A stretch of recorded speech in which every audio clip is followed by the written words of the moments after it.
Welcome to another episode of On the Issues with Alon and Ben-Meir. Today's guest is Elizabeth Hoffman, Executive Director North America at ONE, a global nonpartisan organization advocating for the investments needed to create economic opportunities and healthier lives in Africa.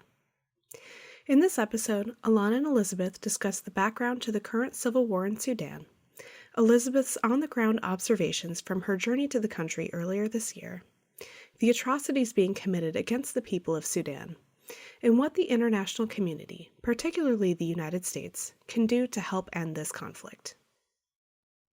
Good morning to you, Elizabeth. I'm delighted to have you this morning. I know that we will be talking about a very, very heart-wrenching, sad subject, which is the war in the Sudan. So before that, I just want to make a very brief introductions about you, and that's Elizabeth Hoffman is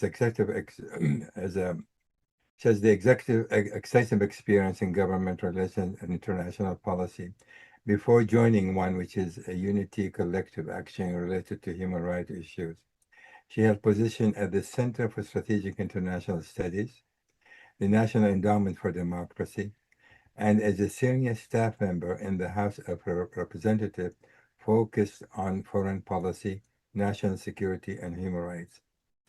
Elizabeth is a non-resident senior associate at CSIS and a member of the Council on Foreign Relations.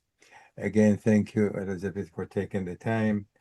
And so, like I said, I personally, when I review and look at the Sudan conflict, it is one of the worst, most of the horrific conflicts since World War II.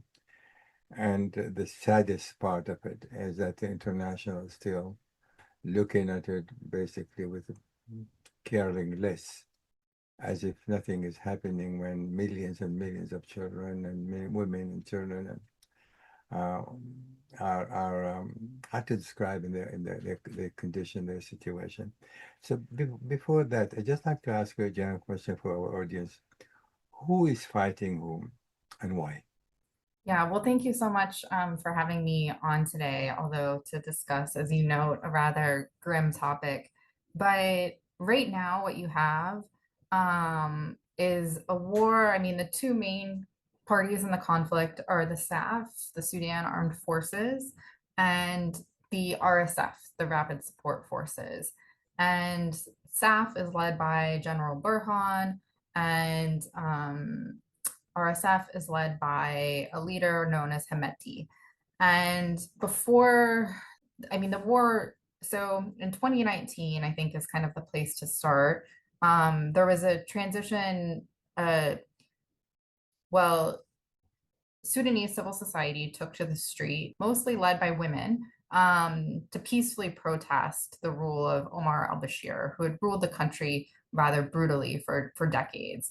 Sudan at the time was one of the most closed, societies in the world. And these women took to the street to protest. And ultimately, Bashir had to flee.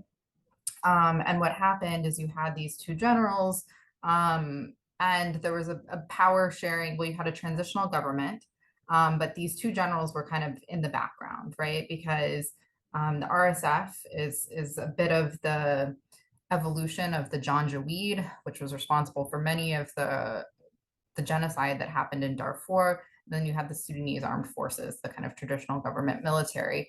And there was a bit of a power sharing agreement between them. Ultimately, they unfortunately deposed the kind of civilian transitional government. There was a coup. And then at one point, fighting broke out about 4 years ago. Fighting broke out between the two generals. And you had, frankly, the RSF was controlling the capital, was controlling much of the country. And then over the past year, I'd say, the SAF, the Sudanese Armed Forces, has really been able to push back. The RSF regained control of the capital of Khartoum.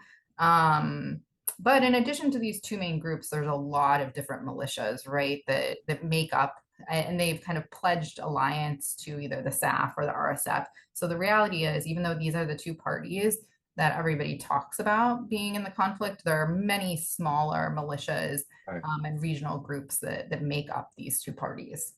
So, you say that, of course, there was a power sharing between the two generals. So what precipitated the breakup between the two sides? What are the main reasons, if you could cite some of these reasons? Um, well, it's interesting because I think both sides kind of point to each other as the ones that instigated and started the coup. Or I'm sorry, not the coup, started this what's now a The, war. the war. And Burhan will say that, they had heard that Hemeti was going to start it and then vice versa. So it's really unclear who started the war. But as you can imagine, there was a great deal of suspicion between these two men. And ultimately, there was a lack of trust, I think, that really spiraled out of control. Both of them had, ambitions to, I think, control more of the country, to have power. And so at this point, I think it's really hard to say kind of who actually started it, but ultimately it was about power, and about who controlled resources. The country does have a vast amount of, natural resources. It's the leading producer of gum arabica, which is something that's in many candies, sodas, things like that. Yeah. And it also has, oil. I mean, there's the oil primarily. There's a lot of oil in South Sudan, but it is refined and processed in Sudan. So it does have control to a large amount of resources. One thing unique, especially about you, and you visited there. Mm-hmm. Sort of wrote basically a diary day by day, what you have witnessed yourself. I'd like you to tell our audience, the human right violation has taken place. It's Mm-hmm. really beyond description, and you've seen some of that with your own eyes. I'd like to tell our audience, what it is that you have witnessed, that it is really, you know, made you feel like this is just a major crisis for humanity. Yeah. Have you seen? What did you see? So we flew into Port Sudan, which was kind of the makeshift capital for the SAF, for much of the war. However, now that they've retaken Khartoum, much of kind of the government, as well as international NGOs, the UN, is moving back to Khartoum. So we flew into Port Sudan, then flew to Khartoum, and we also went up to one of the refugee camps, which is about 5 hours north of Khartoum, where many of the residents from Al Fasher, which was one of the more recent major cities to fall to the RSF, fled after that happened. Um, and I mean, so I would say Port Sudan, you see very little signs of the war, right? There actually was a drone attack relatively recently. It was fairly targeted, and the RSF targeted some SAF military bases, and so you see a little bit of destruction. You do see there are a lot of refugees that also did flee to Port Sudan. But a lot of people seem to be gravitating back towards the capital, to Khartoum. Much is shifting back there. But when you go to Khartoum, I mean, the first thing landing in the airport as you're driving from, and the airport only reopened in April. So as you're driving from kind of the tarmac to the gate, you just see burnout planes, because the two places that the fighting started between the RSF and the SAF were at the presidential palace, which we visited, and the airport. Much of the airport has been rebuilt, but you still see a lot of the damage. The roads, the main roads to the airport, are closed off, because there's shells and mortars and things that have completely destroyed the roads. Um, and driving through Khartoum, I mean, it really is, you can only imagine what happened there, because everywhere you look, every wall, every building either has broken windows, and every wall is pockmarked with bullet holes, right, or mortar. And you can just imagine, guys on trucks spraying streets with bullets. We visited the National Museum, and much of that was looted, and is extremely damaged. But they had collected just kind of the shells that were around the museum, and you go into a room and it's piles and piles of machine gun shells of different calibers. And even the hotel that we stayed at a hotel, the Rotana, which was long, kind of where all the international visitors stayed. And surprisingly, the Rotana, the part that we stayed in looked wonderful, looked like a normal kind of international hotel.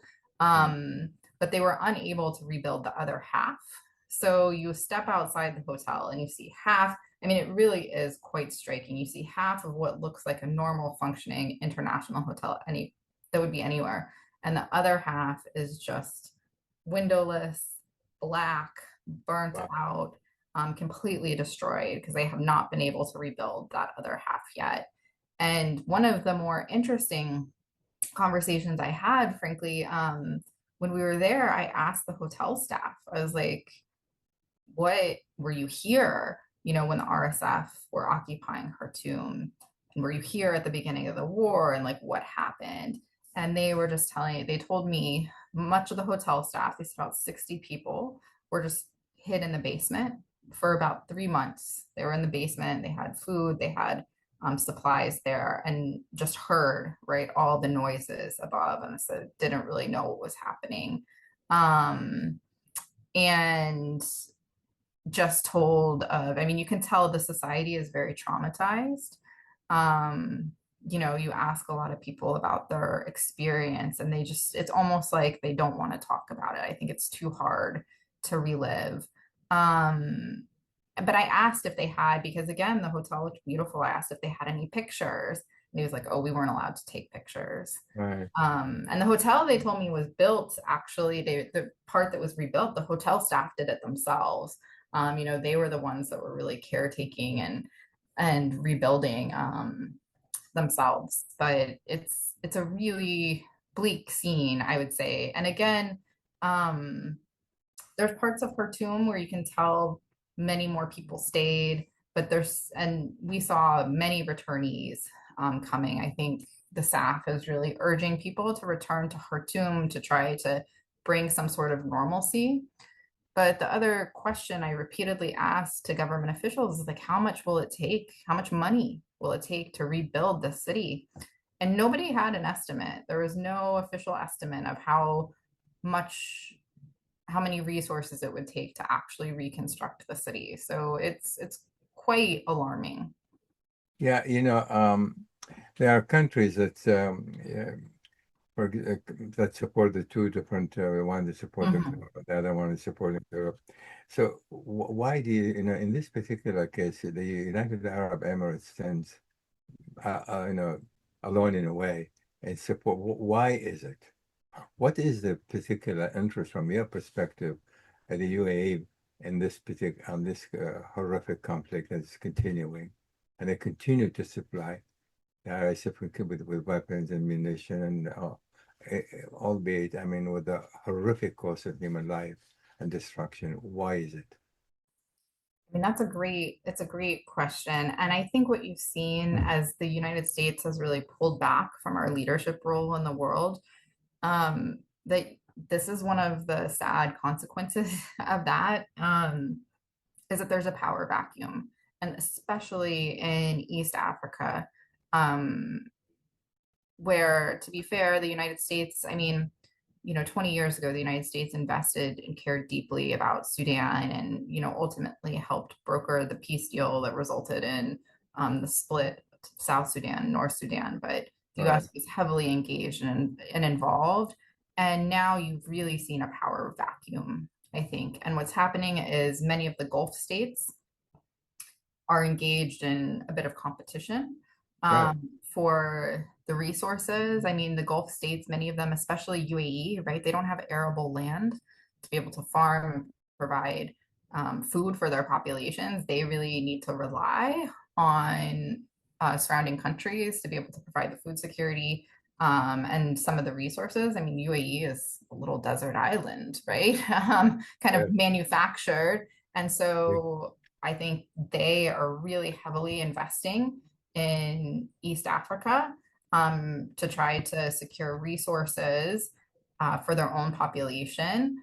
And then you have the Saudis as well, the Saudis, which have aligned behind the SAF, the Turks have aligned behind the SAF, as well as some other Gulf countries, Qatar as well. And so you have a bit of it feels like a bit of a proxy war, right, with the UAE on one side and these other Gulf states on the other. And despite the fact that, and I don't think UAE is a monolith either, right? The UAE is also made up of a number of different players, but there are some very serious players that are supporting the RSF. It's rumored that Hemeti, the leader of the RSF, that he and his family actually have a really large compound in the UAE and regularly travel and live there. That's where they do all of their banking, things like that. And yes, so the UAE has been very much complicit in providing arms, resources, even hiring foreign fighters, right? There's been quite a bit in the news about the Colombian fighters that have mercenaries, I guess you could say, mercenaries that have come to fight alongside the RSF, and that's all been brokered by the UAE. However, the US, for our lack of engagement there, like I said, we've pulled out. But now what's happened with the war on Iran is the UAE is, of course, an important ally to the United States in the war on Iran. So you have a situation where the United States, even though I would argue, and not just this administration, the Biden administration too, right? We are largely absent in trying to broker any sort of peace in Sudan. We're focused on Ukraine and Gaza, which both are very much deserving of our attention, but it was unfortunately came at the expense of the conflict in Sudan. And so this administration, in particular with the hostilities in Iran now, is unwilling to call out the UAE and is unwilling, I think, to put real pressure on the UAE to cease some of the supply that's going to the RSF that's keeping them fighting. So you probably, I don't know if you've seen firsthand some of the atrocities that have been taking place, but it seems to me that specifically the RSF are using the population as a weapon of war. Can you describe to us, how the method? I mean, why is it now they are actually killing, starving children, using child soldiers? What it is, and how do they think they can promote their goal, their objective, by using the population as the conduit for their horrific waging this war? How do they feel they can take advantage of that?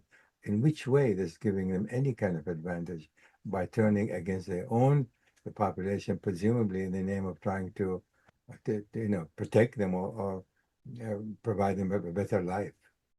Yeah, I mean, so if you talk to most civilians, I'd say, I mean, in the areas where we were, which, we weren't in the whole country, obviously, we did not go to RSF controlled territory, but there's a very clear sense that they don't necessarily love that the military is in charge, but 100% they will say SAF is better than RSF.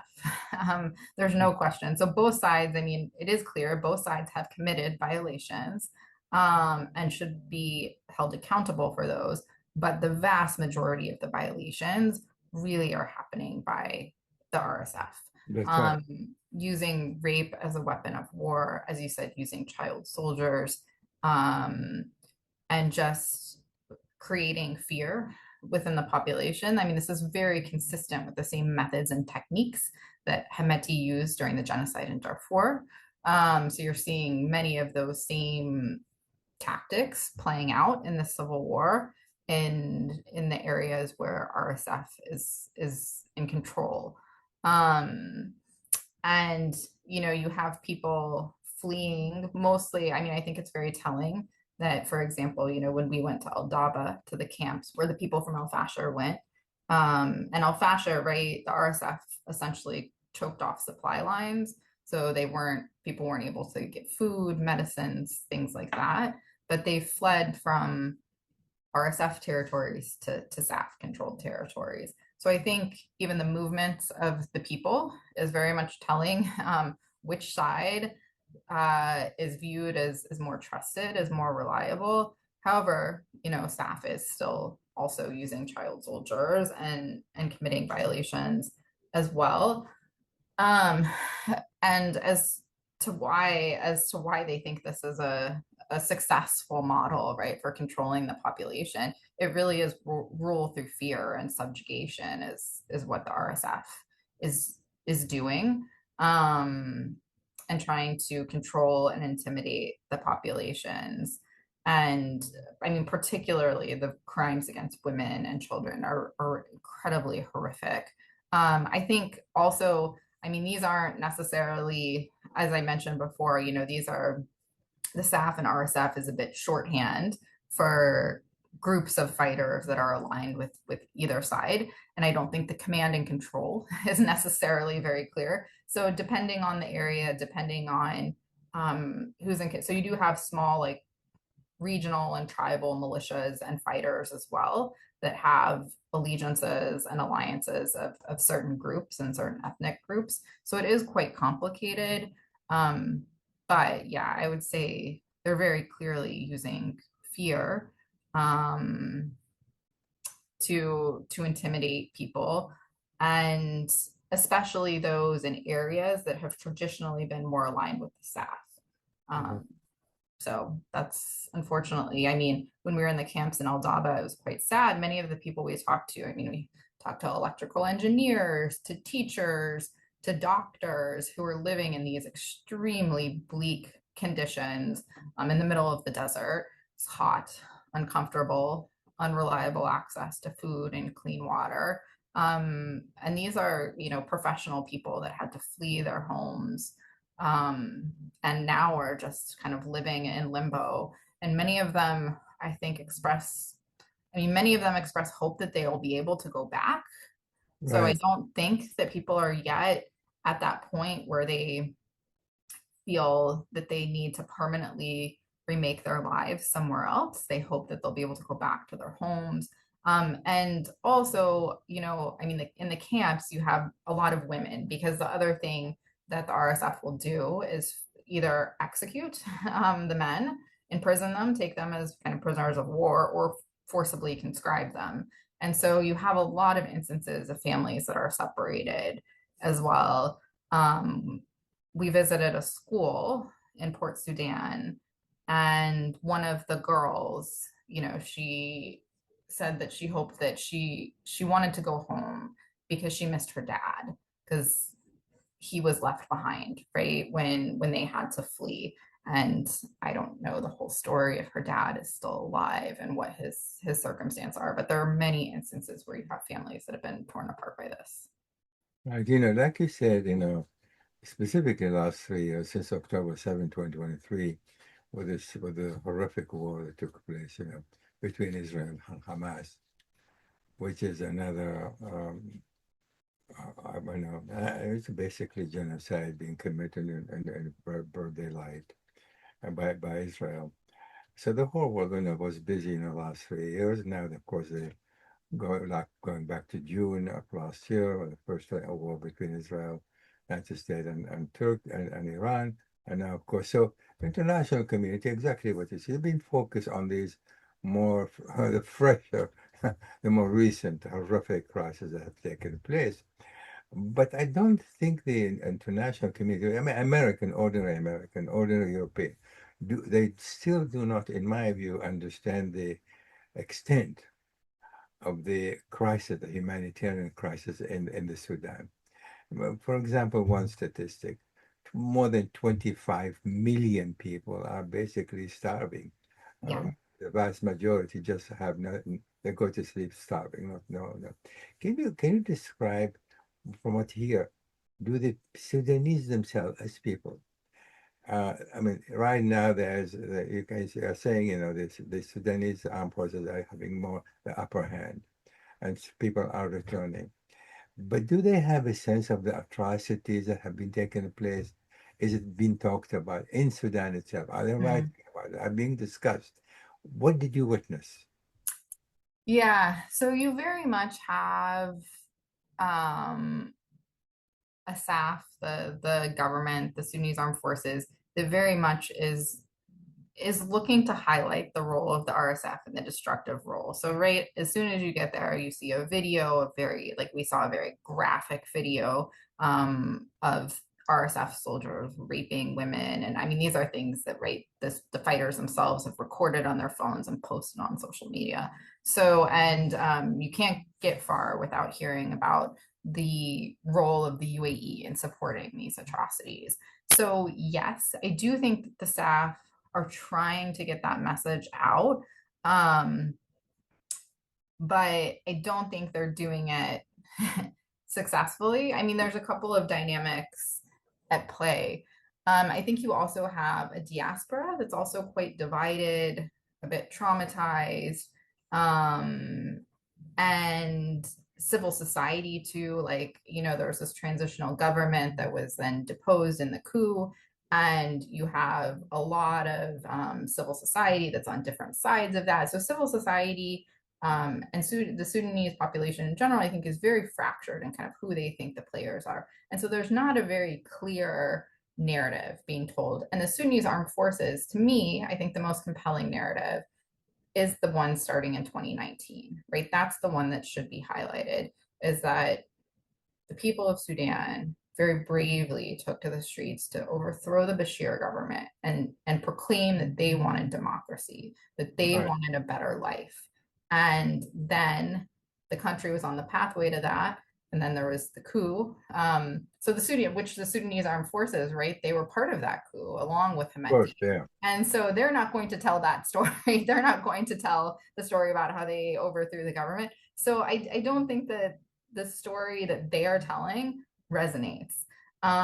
Certainly, yes, I think everybody can appreciate the atrocities of the RSF, but there's no clear good guy and bad guy in this particular story. It's complex and fuzzy, and you don't have necessarily credible narrators that are telling kind of what that story is.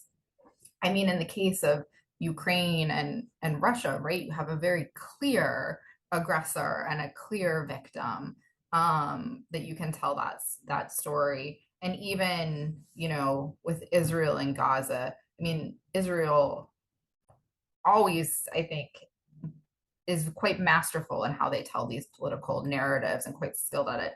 The Sudanese armed forces is not very skilled at this Right. storytelling and how to engage the international community. They quickly start telling you how complex it is, and then people kind of lose the thread. But I think in order to really move average Americans, average citizens of the West, a much clearer narrative needs to be told. And that's kind of the role that we at the One Campaign feel like we can help play, we can help tell that story. And so when we went to Sudan, we took along with us 6 journalists as well, right, to help tell that story. I mean, the reality is,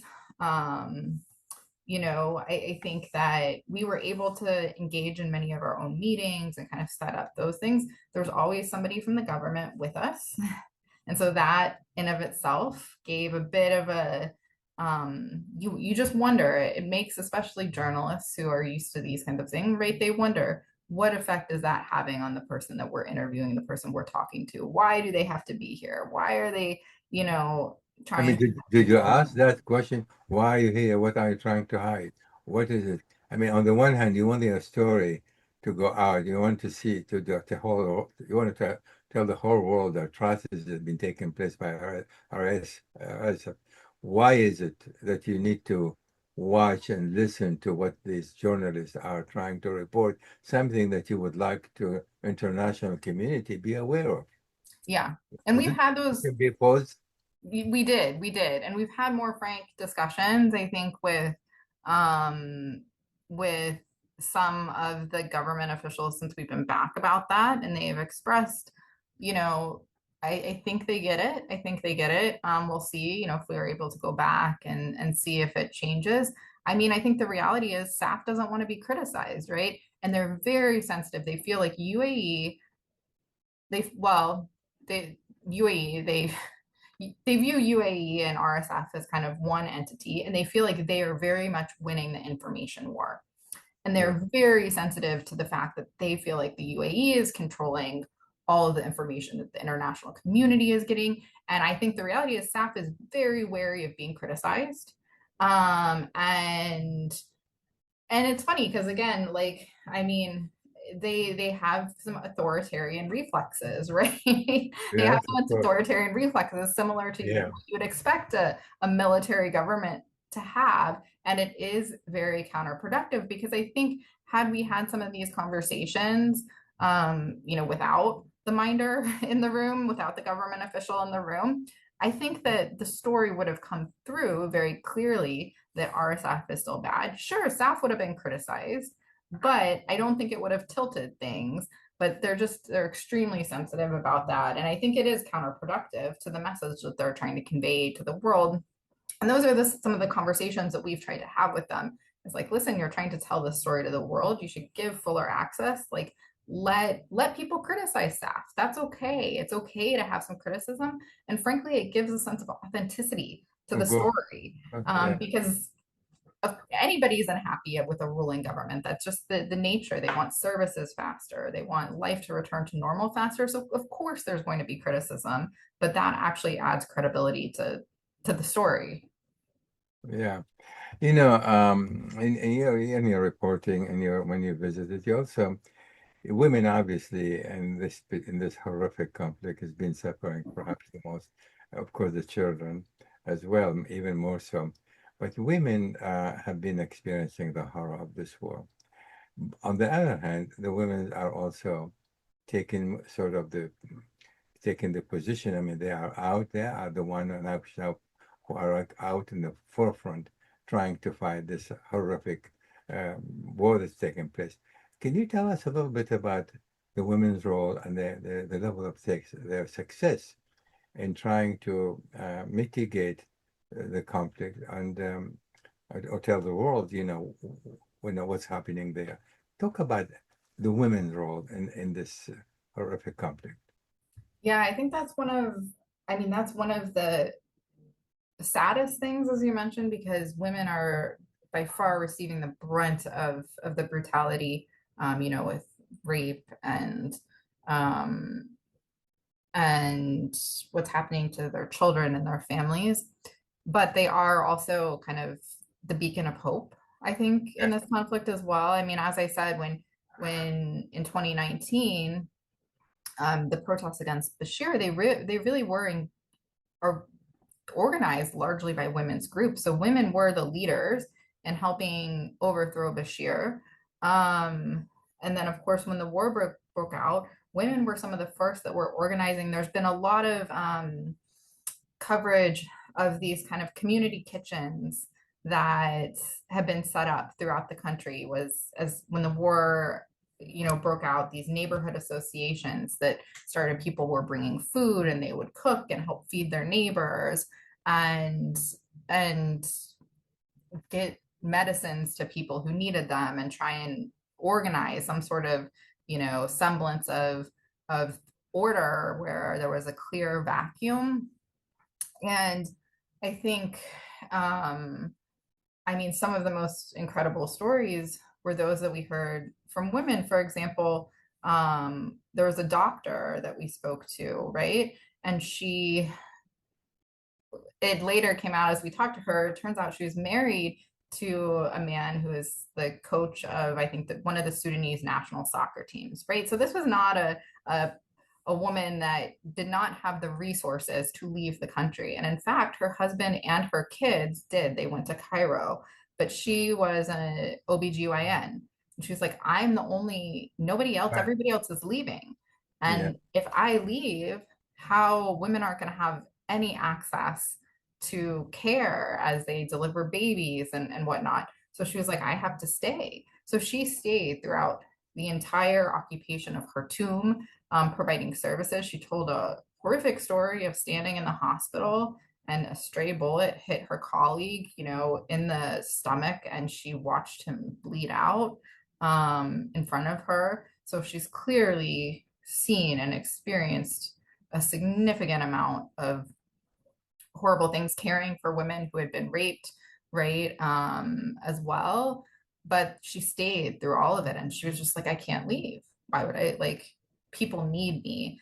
And there was a lot of that we saw, particularly from women who just, and highly educated women, right, who had the resources to leave if they wanted to, but felt like they needed to stay and help provide for the community, help provide services. And so that was incredibly powerful and incredibly inspiring. And again, women have been behind this movement, as I said, of these kind of collective neighborhood kitchens.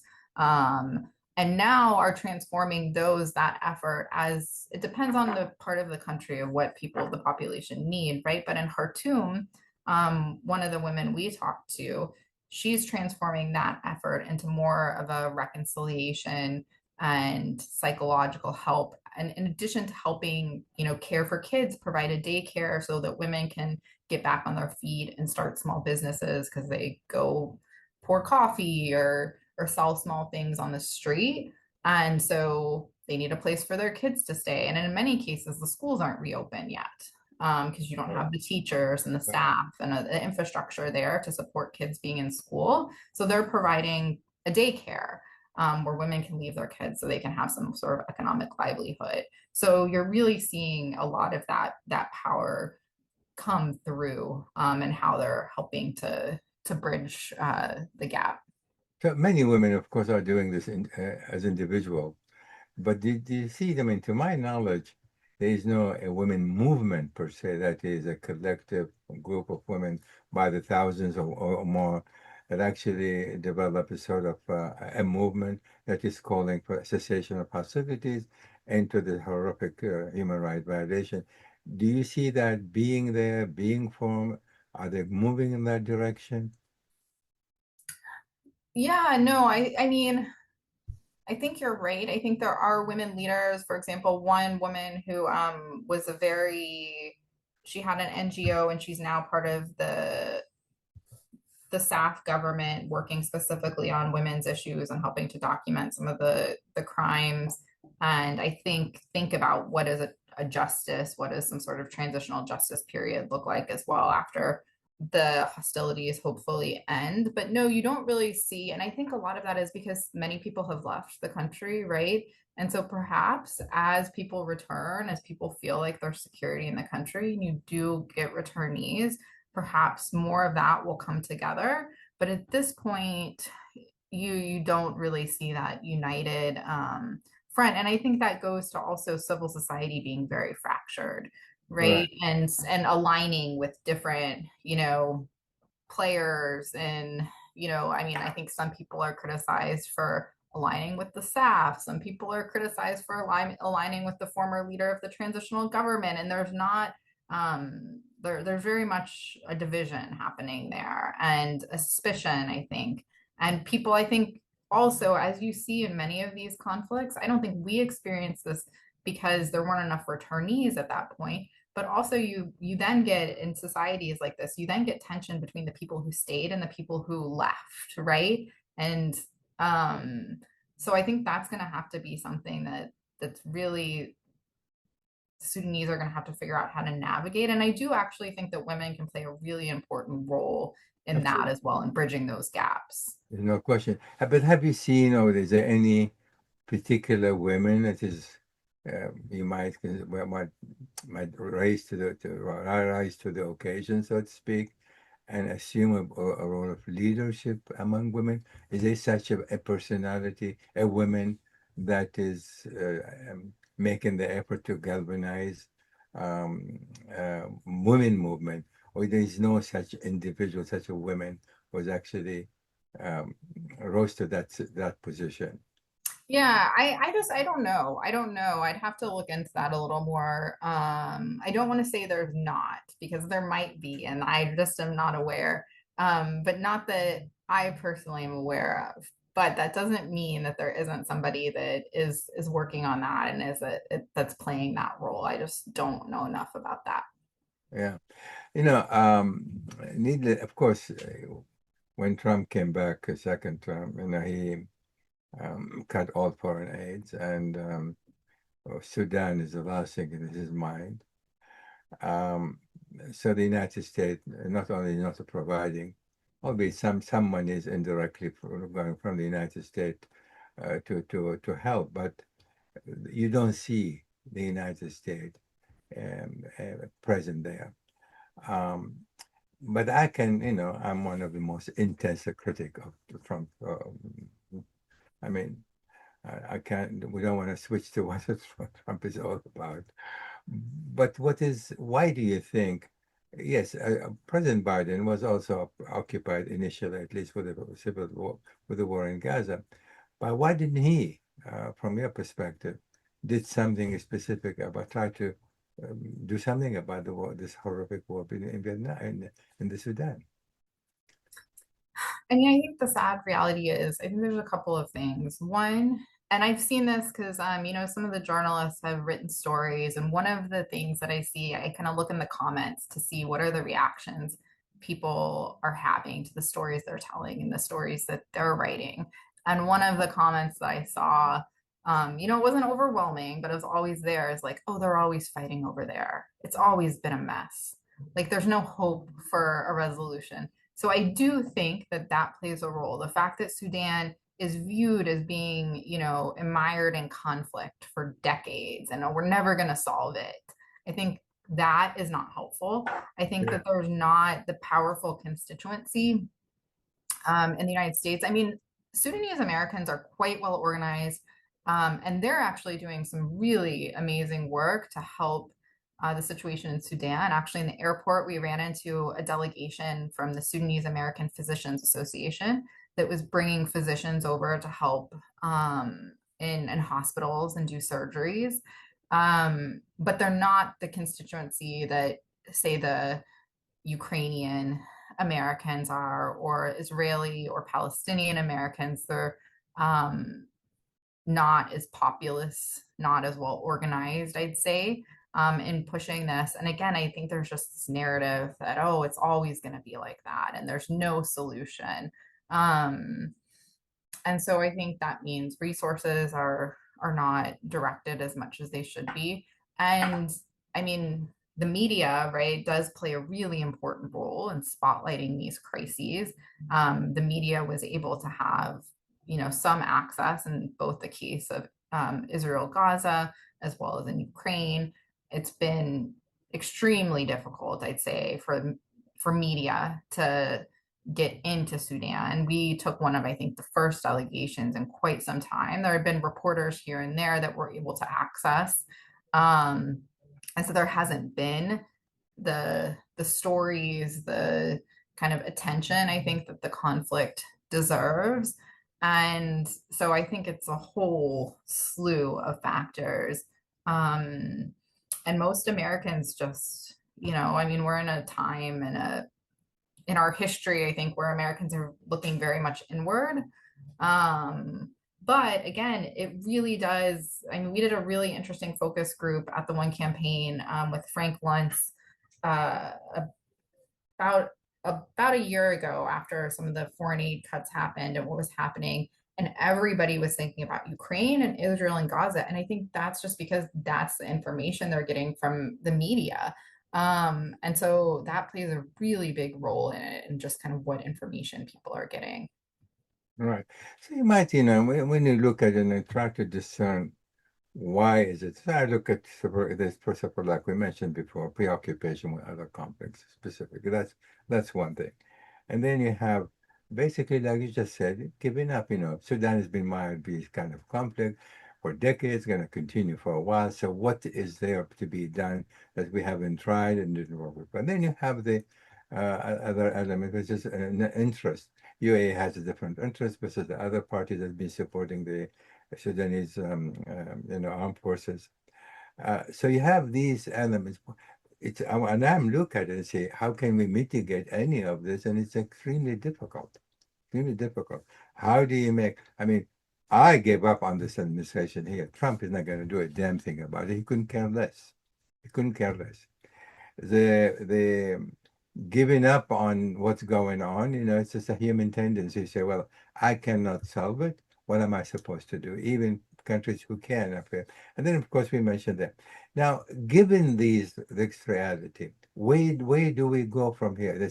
Is there any country, anybody, anyone, in saying, enough is enough? This is major, major humanitarian crisis, need to be dealt with. It need to stop. So what can be done? I mean, I am, I'm involved. I read, I write about, I taught a conflict resolution for for humanitarian purposes, and I try to figure out what can be, what can we do? In fact, to try to mitigate this conflict and hopefully bring it to an end. I mean, do you see any hope for the future from your perspective, from your experience, from your reporting? I think it will take high level attention, right? This isn't a conflict that can be delegated down to, I mean, right now, I'd say who the administration has kind of designated on Sudan is Mossad Balouse, who's playing this role of Africa advisor to the president. He's the president's, well, he's an in-law of the president, right? He's Tiffany Trump's husband's father. So he's kind of been handed this portfolio. I mean, first he was on the DRC, well, first he was on the Middle East, then he was DRC, and now he's kind of Sudan and some other things. But he has not actually visited Sudan.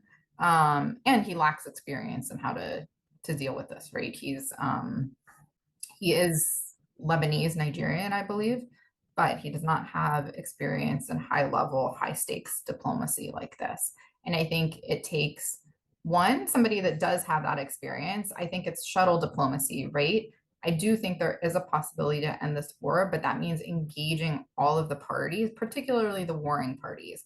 I think the United States and the West is spending a lot of time talking to all the players. So we're talking to the UAE, the Saudis, the Qataris, the Turks, others, the EU, but we're not actually talking to the Sudanese themselves about what will it take, because ultimately this will have to be, for this war to end, it has to be some sort of political agreement that is somewhat acceptable to both sides. Even though the SAF is on the front foot at the moment, I don't think the RSF feels like, they're not in a position where they feel like they need to completely surrender. So there will have to be some trade-offs made, some different things that happen to ultimately satisfy both sides. And then it will take extremely high level involvement, frankly, presidential level involvement to hammer out an agreement and to get this done. And right now, I mean, we just got an assistant secretary for African affairs at the State Department, I think a week or two ago. And you have Mossad Balouse and basically, one or two other people in the State Department that are working on Sudan. So I don't think you have the people in place right now that can do this, and you don't have the attention, as you said, on the issue. I do think that it could be solved if you could get the right people, if you could get somebody that's extremely, that somebody appoint a special envoy. There is a vacant special envoy position for Sudan, but that person would have to be more than just somebody who sits in Washington and pontificates on policy, right? It'd have to be somebody who's willing to get on the ground and really talk to both sides and find a compromise, somebody like a Bill Burns or that has real experience in doing this. You said, like maybe 2 or 3 people you mentioned, the State Department are talking to the various countries that are supporting UAE and Turkey and Egypt and others supporting the other side. But ending this assistance, arms, specifically weapons, if that were to stop, obviously this would help reduce, if not eventually end, the horrific slaughters taking place. So why is it and the United States still has some influence on some of the Gulf, and Egypt especially, with Turkey, UAE, but since like we said before, Trump really doesn't really care about that. What is the United Nations is doing? What is the EU is doing? I mean, they can obviously play a role, and they can exert influence on the various countries that are continue to feed this conflict. Why is that not taking place in a more concerted effort from your perspective?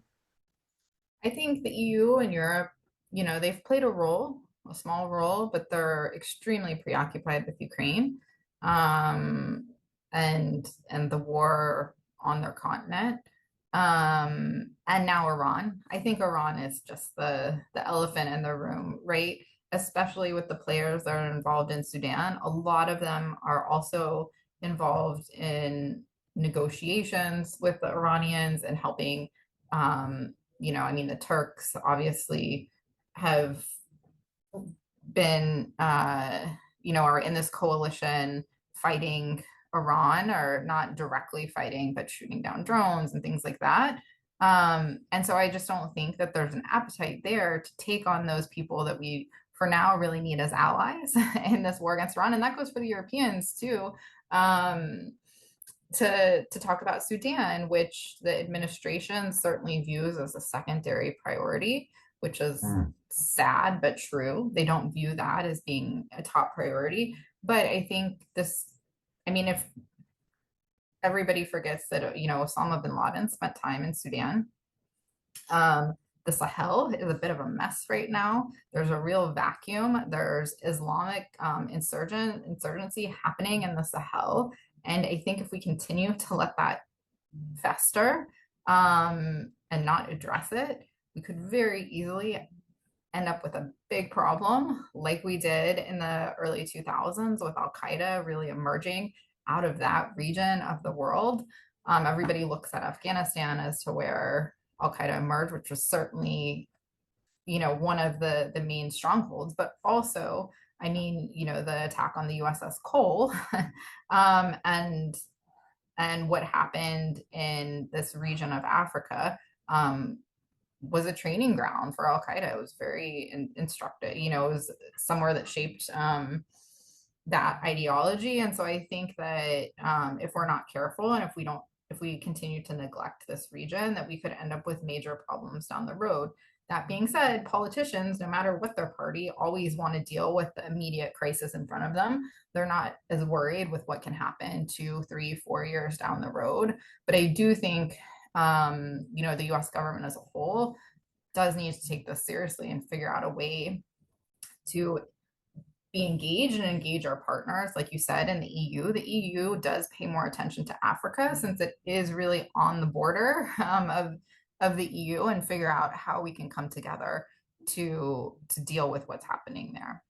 Yeah, well, but one might think, yes, there is a war in the Ukraine, and that is a major preoccupation for the European community. It's happening on the continent itself. But when we think, they can handle more than one crisis at a time. I mean, after all, I mean, it's just nearly 30 countries. Yes, Ukraine requires special attention. They need special aid. This is a war that's been going on for more than 4 years now. But when I talk to these, I say, okay, you're busy with the Ukraine, or it's legitimate, but can't you pay more attention? I mean, after all, you have the resources, and a democracy specifically.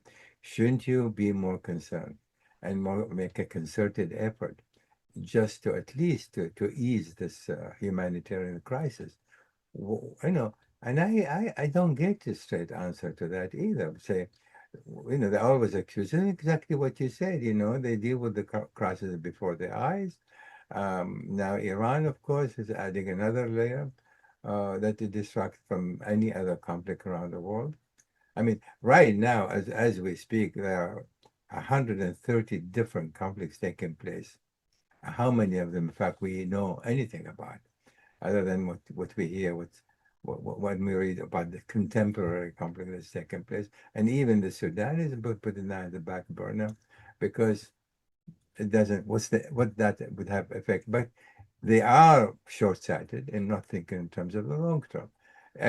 conflict in Sudan is going to eventually reverberate, regardless what they think.